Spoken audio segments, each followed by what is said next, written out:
I like the media night, all of that. I don't know if I necessarily like with the teams being together so much or whatever. I don't know. I want the Super Bowl. I want the teams to kind of hate each other a little more. Each other, yeah. I don't want us to be like, oh, let's get together and enjoy the Super Bowl together, and we'll have a nice interview, and it's a three-way, and, you tell me about your team. I don't know. There's a part of me that's just like, I don't want enemy lines crossed until Sunday at 6:30 Eastern. I don't know. Do you feel that way? I'll tell you, I think the one difference Chris, I think there are two differences in this game. Yeah. Number one, Patrick Mahomes and Jalen Hurts, the first two black quarterbacks ever to face each other. Yep. That's history. I like the fact that they both are really into that, and it means something to them. And the other thing is the Kelsey brothers. I mean, that's kind of a cool thing because, honestly, this year has convinced me that not only are they together in the Super Bowl, one day they will be together in the august halls of Canton, Ohio with the Pro Football Hall of Fame. Yeah, right. It would be great, too, if their retirements lined up. Oh, and they get in the same year. I don't think it's going to happen. But you know what, Mike? I'll tell you this, because I've talked to Jason about this, but I think that Travis Kelce's got a heck of a shot to go in on first ballot. Right. I don't know that Jason is going to go in on first ballot. Well, then maybe it can line up. Then maybe it can line up. That's the point. Yeah. That's the point. If Jason retires this year and Travis retires in 3 years, who knows? Maybe it could. We'll see. But there's also something to be said for each guy having his own weekend because it becomes a full family celebration twice instead of once. I said to Jason, can you imagine what Cleveland Heights, Ohio would be like? It's only 35 miles from the Pro Football Hall of Fame, their hometown where they grew up. Can you imagine the celebration, not just in Canton, but all of Cleveland would come? It'd just be a really cool thing. I really would love to see it happen. All right. Yeah. Give us your little breakdown of the game a little bit, or just like, what's intriguing to you about the matchup here? I mean, we're going to pepper you with questions here. Okay, so Chris, I'm so glad I'm doing this because you especially would, I think, appreciate this being a former quarterback. The fact that in the last 3 games that the Philadelphia Eagles have played against very good defensive fronts. Right. San Francisco in the playoffs, the Giants in the playoffs, and Dallas down the stretch of the regular season on Christmas Eve. Right. Okay.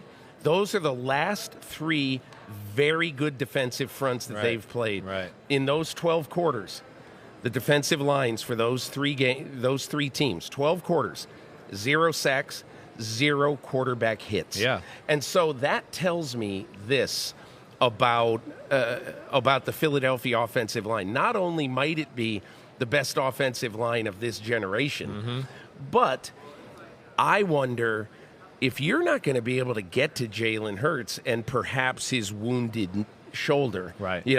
If you're not going to be able to get to him, how in the world are you going to be able to affect the game?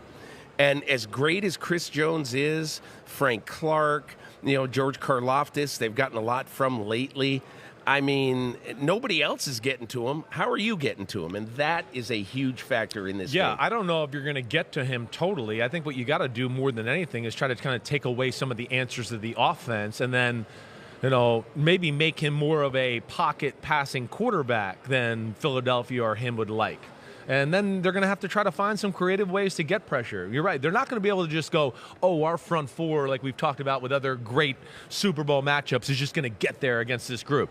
This offensive line, like you just said, it's the best in football.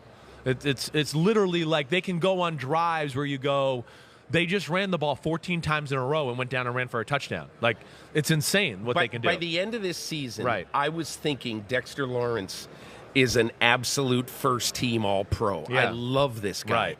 And how is it possible that he does not get one sniff of the quarterback for the first time all year? Yeah. It was his first time all year without a pressure, a hit, or a sack in a football game, and it was the biggest game of the year.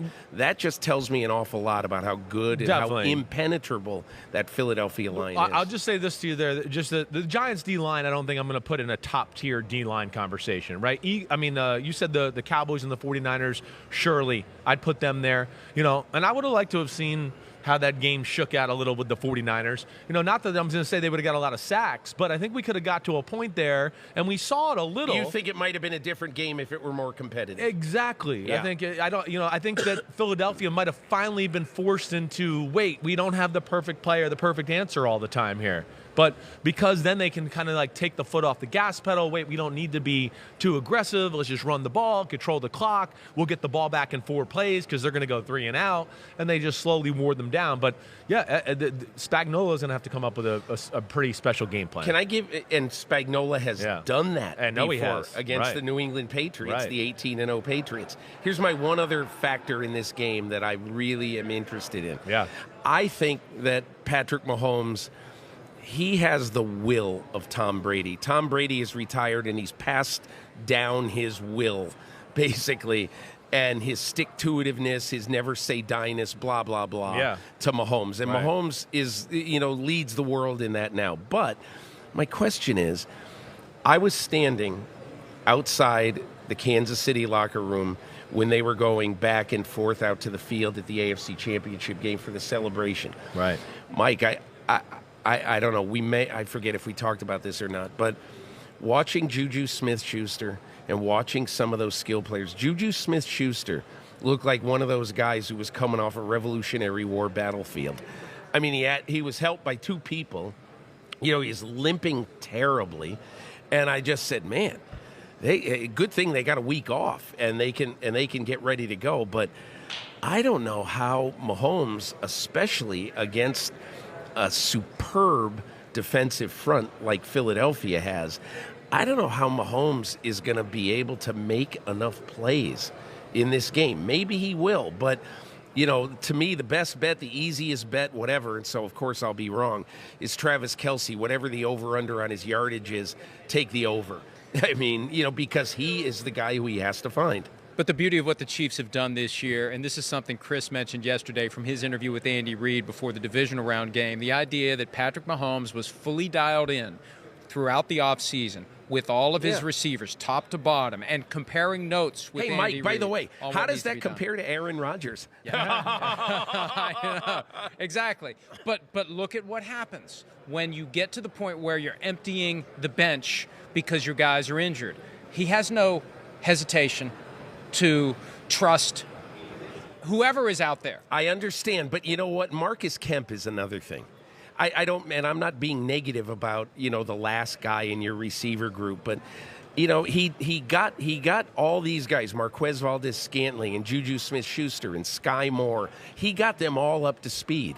And now you add Kadarius Toney, worked a lot on him and all that stuff, but I don't know, Mike, how far down can you go before it really starts to affect what you can do in the game? Well, it was 2 weeks ago, so we'll see Yeah. where they're at, right? Yeah. We know, like you say all the time, these are young guys with super healing powers, right? And Tony's already said he's going to play. Right. And I think Juju's going to play. Right. The only one that's out is Mecole Hardman. He's on IR. He's on IR. Yeah. So, your point's real. They need those guys, maybe not to be 100%, but at least close to it. They're playing a great defense. We are Andy Reid with 2 weeks off. I'm sure he's going to have some things that'll give them a problem. The other thing, too, is I think this is one of the better pass-protecting O-lines in football, too, let alone with Andy Reid and his offensive line expertise and background. I have a hard time thinking the Eagles' D-line will dominate maybe as much as they've done to other football teams against this group. Very good point. So that's where... Because Andy Reid is special. He is special, right. And Mahomes has gotten better at the pocket, get the ball out of my hand, let me not hold and be greedy, waiting for Tyreek Hill. So to your point, like the Eagles are better, as we've talked about the last 2 days. But, not by so much so that to the new guy with all the willpower, a few plays and things like that can even the scales or maybe even tip them in their favors. Like, I would sit here and go, as I told you, the 49ers, I think, were better than the Chiefs a few years ago. I do. I think the 49ers were better, and we wondered in that game, wait, are the Chiefs going to be able to stop the 49ers run game and do all that, right? That great offensive line with the 49ers. That's the one thing that I think gets a little bit swept under the rug with the Chiefs, is they're a little more physical than people give them credit for, and that's where I'm intrigued by the game. You started a great tradition 4 years ago, the early morning ride to work with one of the two coaches from the game. Really I cool. want to peel back the curtain. How do you pull that off? And do you ever have to choose between one or the other? Yes. the first time I did it was pretty easy. It was Doug Peterson versus Bill Belichick, and Bill Belichick hasn't talked to me in 16 years. So obviously, he was like, "You can hitchhike on the side of the road. Yeah, that's how you can get to the facility, Peter." Yeah, but Mike, I'll tell you exactly what happened. I was so glad when, our producer extraordinaire Matt Casey asked me to go to the Giants-Eagles game in the playoffs, because I knew that I wanted, after the game, I figured the Eagles would win. And I knew after the game, with no PR guy around, that I was going to ask Nick Sirianni if I could do this. Right. And I knew that it's kind of hard to say no. You put if the somebody pressure is on right him. with you, I said, hey, I got this kind of tradition that I do. And he goes, yeah, I remember you did it with Doug Peterson. I remember that. And so he said, yeah, I'll do it. No problem. So it isn't as hard as you think, Mike. Like, you're in their driveway? Like what? I was waiting outside. I mean, remember Saturday morning? Yeah. It was really cold in the east. Right. So it was 4 degrees, whatever it was, wind chill, but it was 4 degrees. And he said, I'll be out there at 6 o'clock. So I had a car there, and the car dropped me. And so I'm just standing there, and here he comes at 5:57. So it was perfect. Got in the car. We went to the office. The amazing thing about this one, you just can't make this up. 5 years ago, I did the exact same thing with Doug Peterson. Would you believe it? His parking space, being the head coach, is the best parking space there. It's the closest one to the door. Doug Peterson backed into his parking space, and we took like 15 more minutes to talk the day I was there. Nick Sirianni backs into his parking space, and we took another 5-10 minutes. But what was so interesting is that right across the parking lot, is the spot for Jeff Stoutland, the offensive coach, run game coordinator. 5 years ago, he came in like right after Doug Peterson, and he walks by and he says, "Good morning, Coach." And this time, the exact same thing happened. That's crazy. He parks and he waves, and I couldn't believe it. And I told Sirianni, and Sirianni said, "Hey, hope that's a good omen." But here's the one thing. Yeah, give me the under the hood look of Nick Sirianni. Can I just tell you what interests me a lot, Chris? Right. Okay, so he played high school football for his dad. Right. Small high school, Jamestown, New York, absolute western part of New York State. Town of 28,000. It's where Roger Goodell's from, where Lucille Ball is from. Wow. Yeah. Wow. Anyway, so he's in the small town, and then he decides he's an undersized receiver, and he wants to go play college football. He goes to Mount Union, to this national Division III power. While he was there, in the 4 years he was there, they won 3 national championships. In one of the national title games, he had 3 touchdown catches, and they beat Bridgewater State. And so all of this stuff. But Chris, I just thought to myself, okay, meat and potatoes, Midwestern football, small college football. Got to run the ball. And you know what it was with him? His coach at Mount Union always would say, it's about the players. It's about the players. It's about the players. You sculpt your offense or your defense to what your players can do best. And that is what he learned. And that is what he has done here. He's not married to any one system. If he didn't get hired in this offense. He didn't get hired because of this. Right. That's right. Right. And so if he has a quarterback who's going to run for 1,000 yards, okay, we're going to take advantage of him. Right. He told me that his coach, Larry Karras, went to a game in Indianapolis when he was the offensive coordinator of the Colts, and he goes, "Let me see your play sheet for the game." He goes, "Where are the plays for number 13? T.Y. Hilton, their best receiver." Right. This was like 3 years ago. And he says, "Hey, Coach, here they are. Here's the 10 plays, whatever they were." And he goes, "Good. Remember, players." Handed him back the play sheet. Yeah.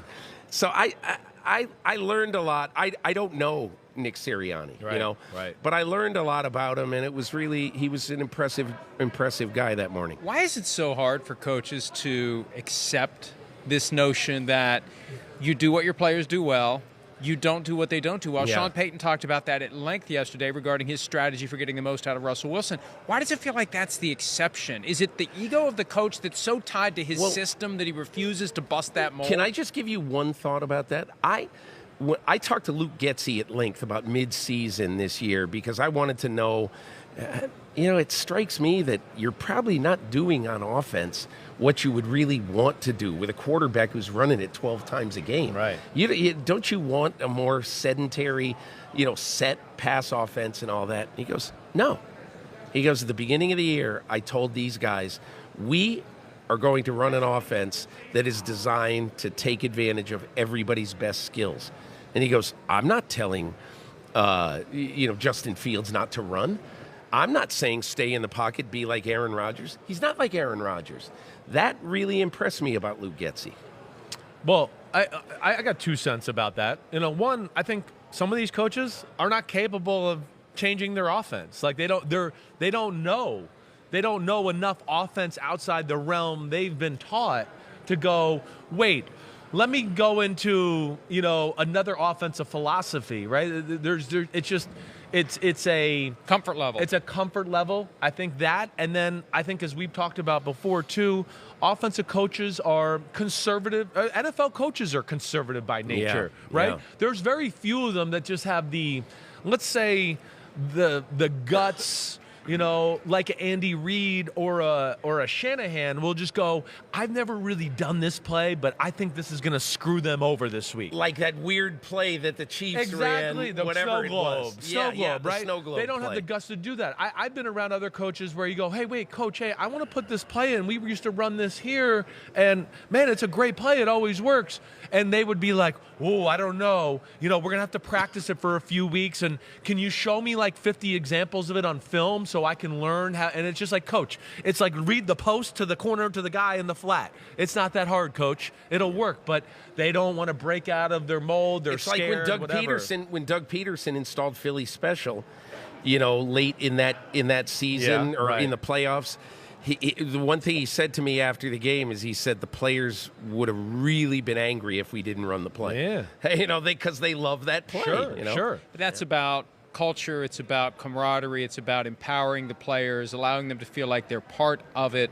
And you never know where a good idea is going to come from. Why would you shut out your locker room? Right. And that's the sense I get with the Chiefs. There's this very open dialogue between the coaching staff and the players as to what may work. And maybe it works, maybe it doesn't, maybe they use it, maybe they don't, but they're willing to take anything that may fall into that bucket. And by the way, they're in the Super Bowl because of it. That is really one of the reasons why I think that if you gave Nick Sirianni truth serum and you asked him, be totally honest with me, okay, how do you feel about Andy Reid picking David Culley over you for the wide receiver job in 2013 in Kansas City? Right. Because that's what it was. Yeah. He hired David Culley to coach his receivers instead of keeping the brightest young coach. Who was a quality control at the time, right? No. He was the receiver one already? year wide receiver coach. Okay. All right. Okay, Romeo Crennel. Right. That was his year. Gotcha.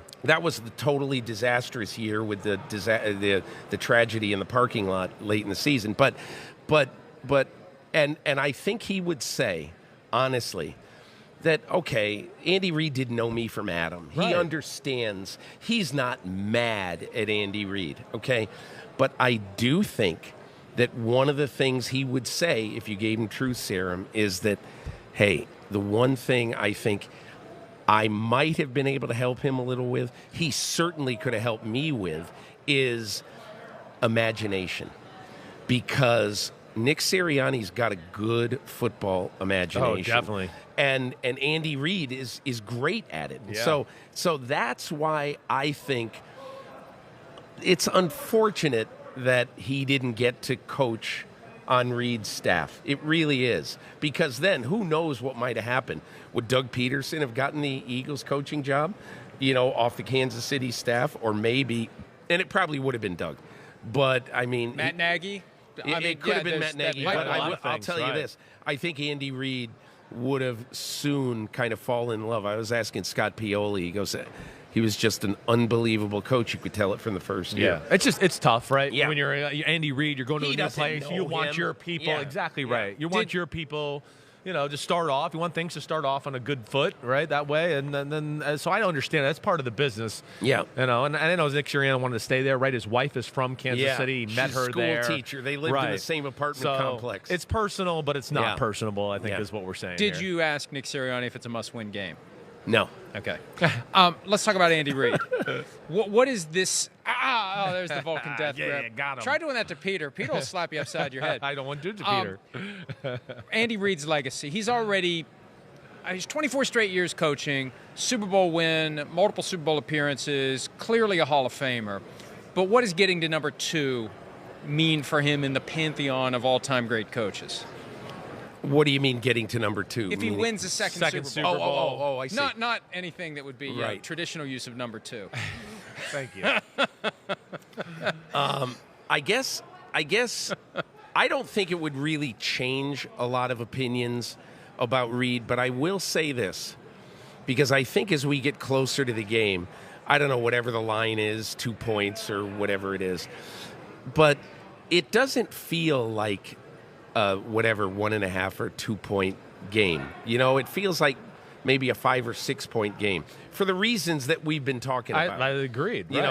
And so I think if he figures out a way to win this game, I think it is going to say incredible things about Andy Reid and Patrick Mahomes, and possibly about Steve Spagnuolo.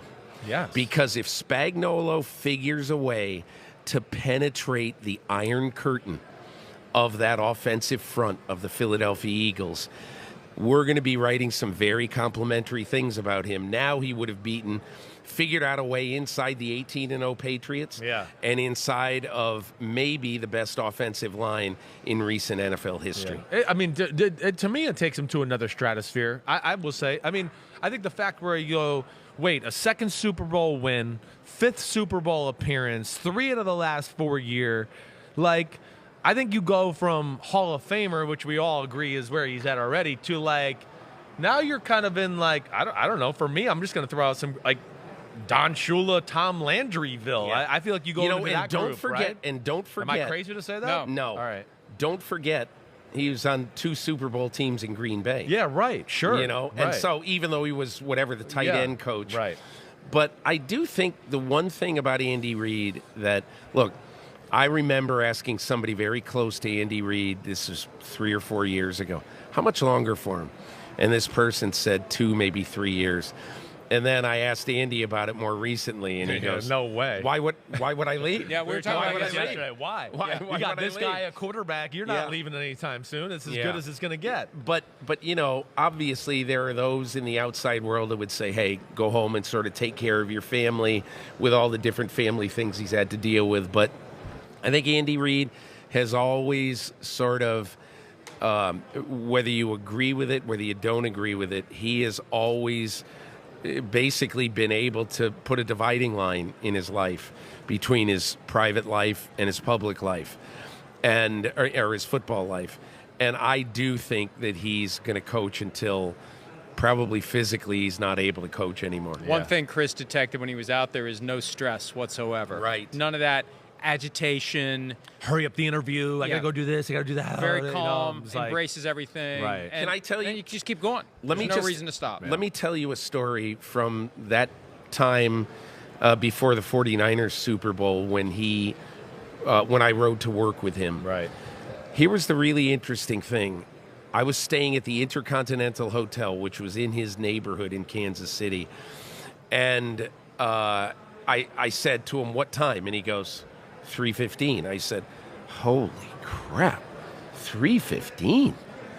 And so I got down to the lobby of the hotel at 3:10, and there was an SUV in the driveway of the hotel. And I said, "I should just check." And I went out there. I said, "How long you been here?" He said, "I got here at 3:07. And I said, "What the hell? Is this good for you?" And he goes, "I always wake up and have to go to the bathroom, and then usually it's pretty hard for me to go back to sleep. And so I just figure, okay, I'm going to work until I get tired, and then, whatever." So, but that day, that was the longest one of these I've ever had. That day, we were together for an hour and 15 minutes. And I went into his office with him afterwards. And the point is that he basically has so much trust at the time, okay? He had so much trust in his staff, so much trust in Bieniemy and Kafka at the time. And I forget if Nagy was there then. I don't think he was. No, he was I think gone. he was gone. Right. But he has so much trust in his staff that they're in their little cocoons too, Right. getting ready for the day and doing the little projects that he has set up for them. So he trusts the people who work for him. Now, he's going to make the final calls, but he trusts the people who work for him. And, Chris, you're exactly right. He's not really in any hurry if he's doing something that he wants to do. Right? It doesn't seem that way. Because he'll find a way to get everything else done. Right. Well, let me ask you, like Sirianni, you get that same sense with him, right? As a matter of fact, he said to me, he said, "You got everything you need?" And I said, Nick, I'm respectfully your time. I said, ride to work. We've been sitting here for 10 minutes. You need to go to work. And he goes, yeah, I'm okay. I'm all right. Yeah. And, we took a couple more minutes. And then at the end of it, he said to me, hey, let me drive you to where you're getting picked up. And I said, no, just go to work. And then I got out of the car, and I had maybe a 500-yard walk to where my car was. And I said, holy crap, I wish I said yes to him because it was effing cold outside. Which quarterback injury are you more concerned about, Patrick Mahomes or Jalen Hurts going into this one? I'd be more concerned with Hurts because I just don't think he is going to be able to throw the ball exactly the way he wants to. He's not going to let it really bother him. You saw that in his second play in the game against the Giants where he threw the ball 44 yards in the air, the 40-yard completion to Devontae Smith. But I just think we haven't seen enough of those type of plays to tell me that, he's okay and he's going to be fine. It's to me one of the underlying factors of the game is the shoulder, like the things we kind of hit on yesterday. He hasn't played a lot. They haven't had to play under pressure for so long. It would concern me if I'm an Eagles fan or a part of that organization a little bit. And I think, to what you're saying, Peter, a little bit, early on it looked okay. He took a few hits, and I felt as the game went on, he seemed more uncomfortable. And I felt like I saw more winces on his face. I really feel like the play where Hufanga got in trouble, hitting him late out of bounds. I feel like that could have been a play that re-aggravated that right shoulder a little bit. But to jump off of you there, it wasn't the same Jalen Hurts all the way. Right. It wasn't. Some of the intermediate throws, there's definitely a little bit more of a wobble on the throw. And to me, just on, film base, like the ball didn't seem to pop out of his hand quite the same way it had. So don't you feel like I'm interested to see how he looks. Don't you feel like it will be totally unsurprising if 6 days after the Super Bowl they're getting a minor surgery or something? A press release coming out of the Eagles that Jalen Hurts is going to have a cleanup procedure on his shoulder. I would not be shocked. Just like by Mahomes 2 years ago with the toe. With his 3 toe, days later, he had surgery on that turf toe. Yeah. And the other thing I see when I look at these two guys, the Chiefs have necessarily been transparent about Mahomes' ankle, and they didn't play any games leading up to the AFC Championship. He was able to play, and he was limited, and we know what he's going to be. Now he's had 2 weeks to heal. He may be even better. But with Hurts, there's just been a sense of nobody really knows what's going on there. With Mahomes, we know. With Hurts, we don't. So I'm more concerned about Hurts because I don't know what we don't know. Yeah. Can I raise one thing that is 130 degrees different right now? But I don't want to get out of here before I give you a chance, Mike, because this is something you love talking about, the issues of professional football. Here we go. No, seriously. Oh, okay. I thought you were setting me up. No, I'm not. I wrote 1,500 words in my column on Monday about the series in the Kansas City-Cincinnati game that Ron Torbert and his crew absolutely butchered. Messed up. Right. They butchered that series. Right.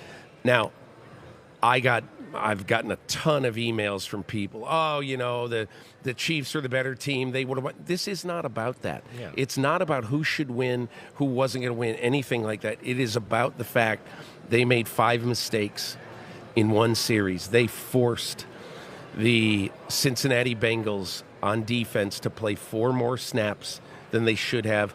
they forced the coach of the Bengals, Zach Taylor, to take a timeout at one point during this. They were just simply disorganized. And Mike, I want to ask you, does that say anything larger about the art of officiating, the profession of officiating in the NFL today? Well, it just underscores the fact that the NFL needs to devote more time and more resources to creating the impression they're doing everything possible to get it right. There is a limit to how accurate the calls are ever going to be. You're never going to be 100%, but you can create the impression you're doing everything right. And you've identified a tangible area where you can expect more. And if they are full-time, they run through these examples, they know it's second nature. I like your take on the idea that sometimes maybe they think there's safety nets out there. Yes. There's too many safety nets. That's and correct. The problem is the safety nets didn't activate. Yes. They didn't activate. Nobody said to Ron Torbert, oh, wait, no, the clock should not start on your signal, just the play clock. That was one of the mistakes. It was mistake number 2 in the chain of events. Right. But everybody needs to be more dialed in. The officials need to be more aware. The backup needs to be aware. The backup to the backup needs to be aware. But that was just a strange series of everything fell apart. And that's something where the NFL needs to embrace it, not shrug at it, and say, how do we take this example and keep it from happening again? I don't necessarily believe that full-time officials would improve officiating very much. Certainly wouldn't make it worse. Perception. But I have a hard time thinking they wouldn't get that rule right. If you're in it all year long, right away, you're going, wait, the clock keeps going there, guys. Come on. This is month 11 of this. Yeah. That's where I feel like little nuances like that. It's entirely possible, but I have now become convinced that you do need to make the officials full-time, in part because of the perception, but also in part, and you know, Mike, I've heard this for a long time, officiating is a collection of 1,000 little things. Yes. And the little things that were messed up in that one, from the replay official up top not calling into Ron Torbert's ear, hey, wait a second. The last play was an incompletion. The game clock doesn't start, when I blow my whistle, just the play clock, because it's coming after an incompletion. And he should have corrected it right there. So the replay official didn't help him. Walt Anderson in New York didn't help him. And by the way, the other thing I learned since I wrote this, you know that there's an alternate referee at this game. And I forget who it was. I was told who it was, and I just forget. But the alternate referee has the ability to talk to him. So, and this is why, to me, when I start hearing, oh, we got to have a sky judge. I mean, how many more safety nets do you want for the guy? You know, you've got the replay official upstairs. You've got the officiating command center in New York. I suppose it wouldn't hurt to have the sky judge, but come on, do your effing job. Well, and I look at it this way. We have people talking to us all the time. If I was going to throw to break and say, coming up next, Dallas tight end Dalton Schultz, somebody would say, no, it's Mark Andrews. I mean, they do it immediately. People who are in a position to help are in a position to help, and they do it. I had an epiphany on full-time officials, and I was already convinced of it. But you were telling a story on a Friday edition of the show, and you were remembering the time that you were embedded with Gene Sterator's crew. Yeah. And you mentioned, and we didn't talk about it at the time because you were still in the middle of your story and we didn't circle back to it, your anecdote about Dino Paganelli. Yeah. And how he's working and he's putting his kids to bed and he's trying to carve out. He's a single dad. Yeah, he's trying to carve out an hour on a Wednesday night between 10 and 11 o'clock when he just passes out from exhaustion to review film. If you're a full-time employee, you don't have to just You're tuck not in. at school that day. Exactly. It's what you do all the time. It's the full focus of your professional pursuits 12 months out of the year. They don't want to pay for that. We know they can be a little, but, I'm cheap. not sure. Mike, they don't want to pay. Mike, let me just ask you this. The highest paid officials, the most veteran officials, the referees, make high 200s to 300s, somewhere in that range. Plus whatever they make somewhere else. That's what you got to buy out, whatever they're making somewhere else. But I think most of those guys, and I asked a couple of the guys who've come over to the media side, I've asked them, how many officials would leave the business if they couldn't do their full-time job? Who's making so much money at the thing? And they all said that they thought, one of them said they thought it'd be less than 10. Another said they thought it would be around 10. There's 117 officials. If you lose 10, big deal. Yeah. So I think that it probably is a good idea, but the one thing that I just dread is, let's say they do it in 2024, okay?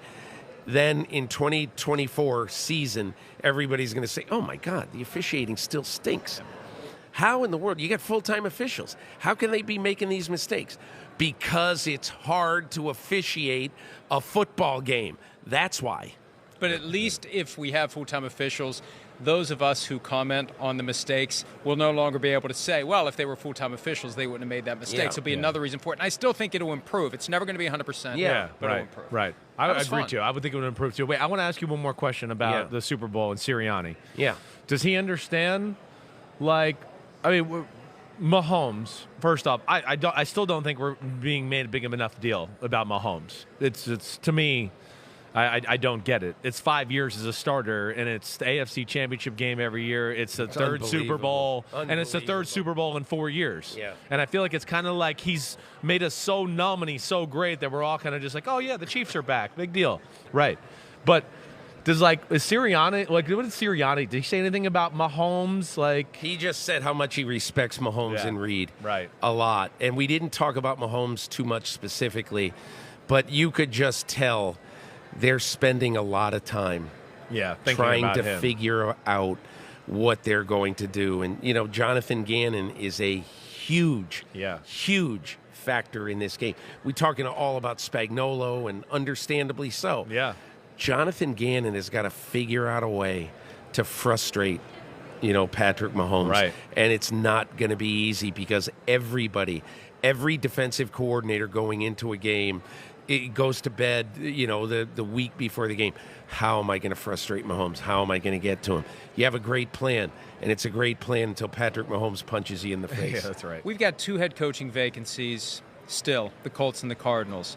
And someone that I know suggested the other day that maybe they're both waiting to see what happens in the Super Bowl. Yeah, I mean, to the extent that the Super Bowl 5 years ago got Frank Reich the Colts job after Josh McDaniels left them at the altar, I wonder if a great defensive performance by the Eagles would get Gannon into the mix for either or both of these jobs, or a great defensive performance by the Chiefs elevates Spagnuolo, who never gets mentioned. He had that flame out with the Rams. Yeah. But we know how the formula goes. You go back to being a coordinator, you do really well, and maybe somebody gives you a chance to be a head coach again. I can't help but wonder whether, if we see a great defensive performance as part of a victory, one of those 2 defensive coordinators comes out of nowhere as the favorite for one of those 2 jobs. I would just say that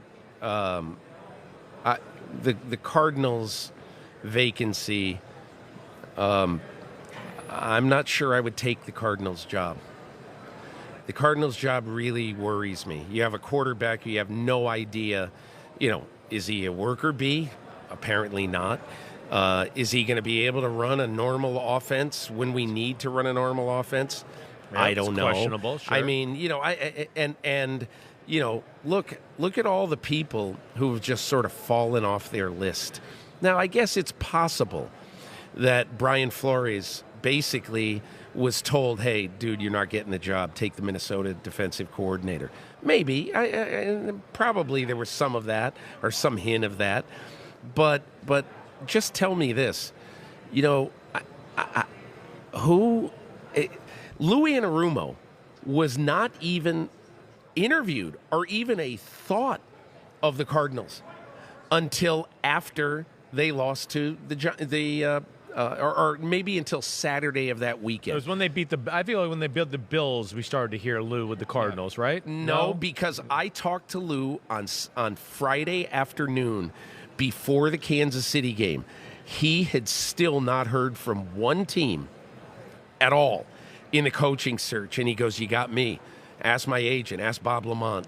I don't know. I can't tell you. So at the earliest, Saturday, Sunday, or Monday is when he even heard from them. So, I mean, I don't know. Doesn't it feel like they are absolutely grasping at straws with the Cardinals?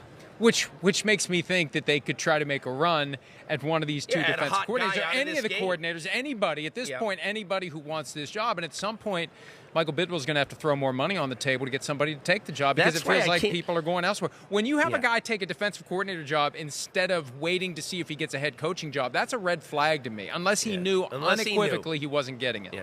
I think the other job is interesting because, you keep hearing now that I kind of think Chris Ballard is going to be successful in dissuading Jim Irsay from hiring Jeff Saturday. I think he needs to use all powers of suggestion and even stronger powers than that, because I just think I hope so. It would just not only be a bad look, but what possibly would tell you that that's a good decision. I think we all know Jeff Saturday. We all really like Jeff Saturday. But tell me what he has done in his 2 months as the head coach of the Indianapolis Colts to be the full-time coach of the Indianapolis Colts. I just think it'd be ridiculous, personally. But I think I like their process because, Mike, you know how they feel? I can tell you how they feel right now. What's the rush? It's almost like it was in the Josh McDaniels thing. We're the only people out there.